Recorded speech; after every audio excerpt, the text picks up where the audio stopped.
Hello everyone, welcome back to the channel. Today we're on episode 64 of my brand new Comics Haul series. This is a series where every week when I grab my new comics at the LCS, I show you guys every issue I ended up picking up, and I tell you guys everything you need to know about every single issue I ended up picking up. This week I got 7 single issues in one collection. I'll show the collection at the end. 5 from Marvel, some really big releases, and I've got a couple from Image as well. So we'll get right into these. Let's roll the intro.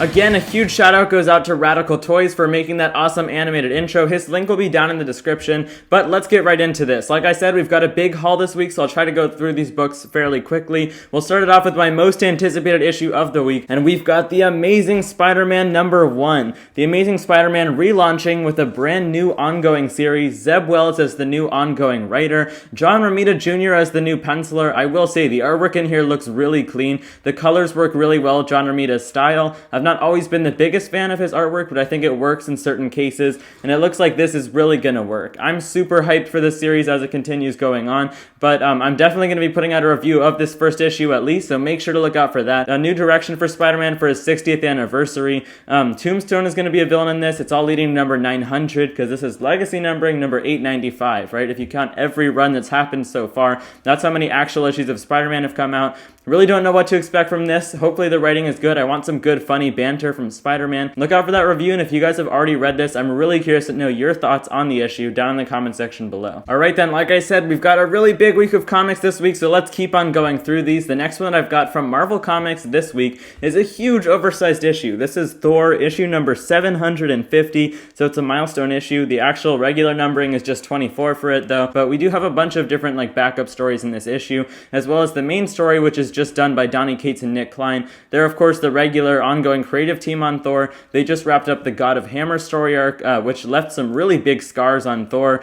We got a flash forward to 3 months later after all of the damage that was caused by the God of Hammers. Obviously I won't be getting into spoilers. I mean, it says it on the cover there that it's the funeral for the Allfather, so something happened to Odin at the end of God of Hammers. You'll have to read to find out for yourself, but there's some really big changes happening to the whole Thor mythos, franchise in general. And after this issue, we've got Banner of War starting up, that 5-part crossover with Hulk, so there's a lot going on in the Donny Cates side of the Marvel Universe right now. That's Thor issue number 24. Some great backup stories in this one as well. Alright, I've just got a couple more issues to show you guys from Marvel Comics this week, and then we'll move on to Image, but the next one that I've got here is another pretty big release. It was a really big week for Marvel this week. This one is Punisher issue number 2. I don't know if you guys can even see the logo on that cover, but it is there. It's just gray, a very light gray mixed with white, so it's hard to see. And the first issue, I really liked it. I actually did a full review of that issue, so you can check that video out if you want a little bit more information on this new Punisher ongoing series. But it's written by Jason Aaron, who we just talked about, who did a Thor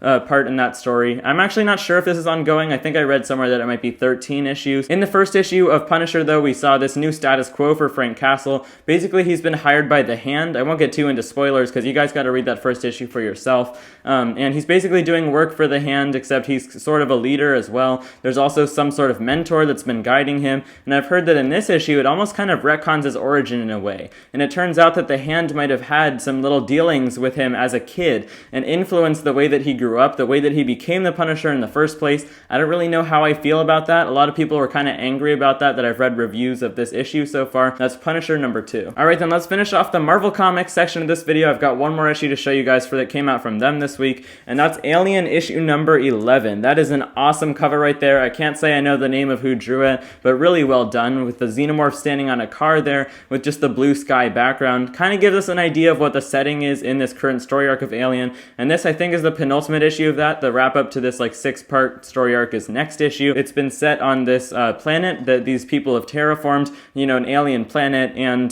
they've recently gotten the rights. They've broken off from Weyland-Yutani, of course the corporation that they were just working for a long time, and they're a religious group. They've managed to take control of this planet all by themselves so they can be peaceful and just live off the farmland and everything everything.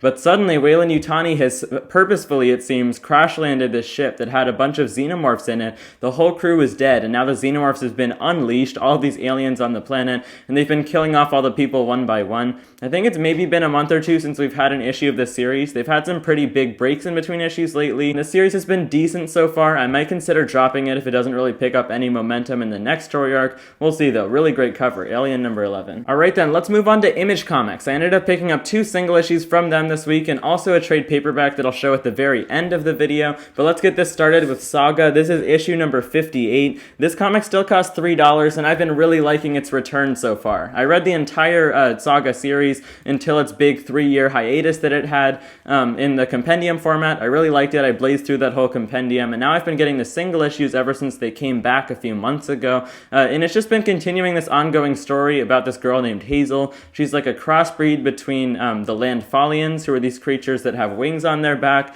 and the people that come from the planet Wreath, who are like horned creatures. So she kind of has to hide her identity because those two nations are at war with each other all the time. I really enjoyed the last issue. We've gotten a little bit of the gap filled in between, like the time gap that we've had in between before Saga went on its hiatus and its return. So I really appreciated that, and we'll probably get more information as the series goes on. I'm still really liking this. It's really well written by Brian K. Vaughan. That's Saga number 58. Alright, and the final single issue that I ended up picking up from Image Comics for this new comic book day was Gunslinger Spawn number 7. So I actually plan on dropping King Spawn, which is the only other title that I was getting from Spawn's universe, on my pull list, but this Gunslinger Spawn series has been really good lately. Of course, a $3 price tag. Image is on top of it with their prices on certain series like Gunslinger and Saga, and you also get a cardstock cover as well as just really nice covers. This one is in black and white with Gunslinger holding a gun there. As for the actual plot of this series though, it's been pretty good so far. The artwork is definitely the highlight. Brett Booth's artwork is super detailed, kind of emanating like Todd McFarlane's artwork from the beginning of his original run on Spawn. That's Gunslinger Spawn number 7. Alright then, thank you to all of you guys who have stuck around all the way till this point in the video. I've got one more thing to show you guys this week. Like I said at the beginning, I did end up picking up a trade paperback from Image Comics.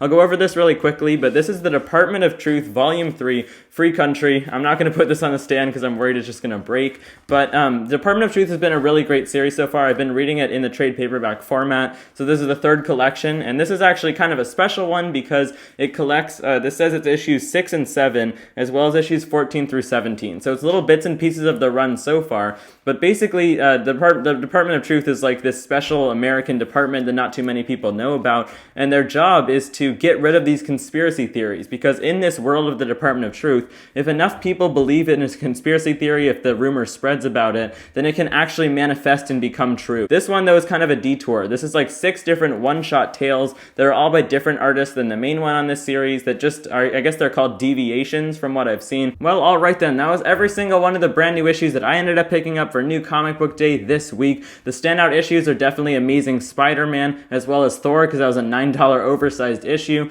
Punisher looks really good, of course. We've got Saga out this week, and I'm excited to go through that Department of Truth collection. What did you guys get though? Let me know down in the comment section below. Which issue is your favorite of the week if you already read them? What are your thoughts on Amazing Spider-Man? I'm really curious about that. Or if you haven't read them yet, what was your most anticipated issue of the week? Also, if you enjoyed this video, if you got some good info from it, make sure to hit that subscribe button down below if you're not already subscribed. You can also hit the notifications bell, which is sitting right next to the subscribe button. You can hit that and you'll be notified every single time I post a new video if you don't want to miss any. So that's about it for me today. Thank you guys so much for watching. Bye guys.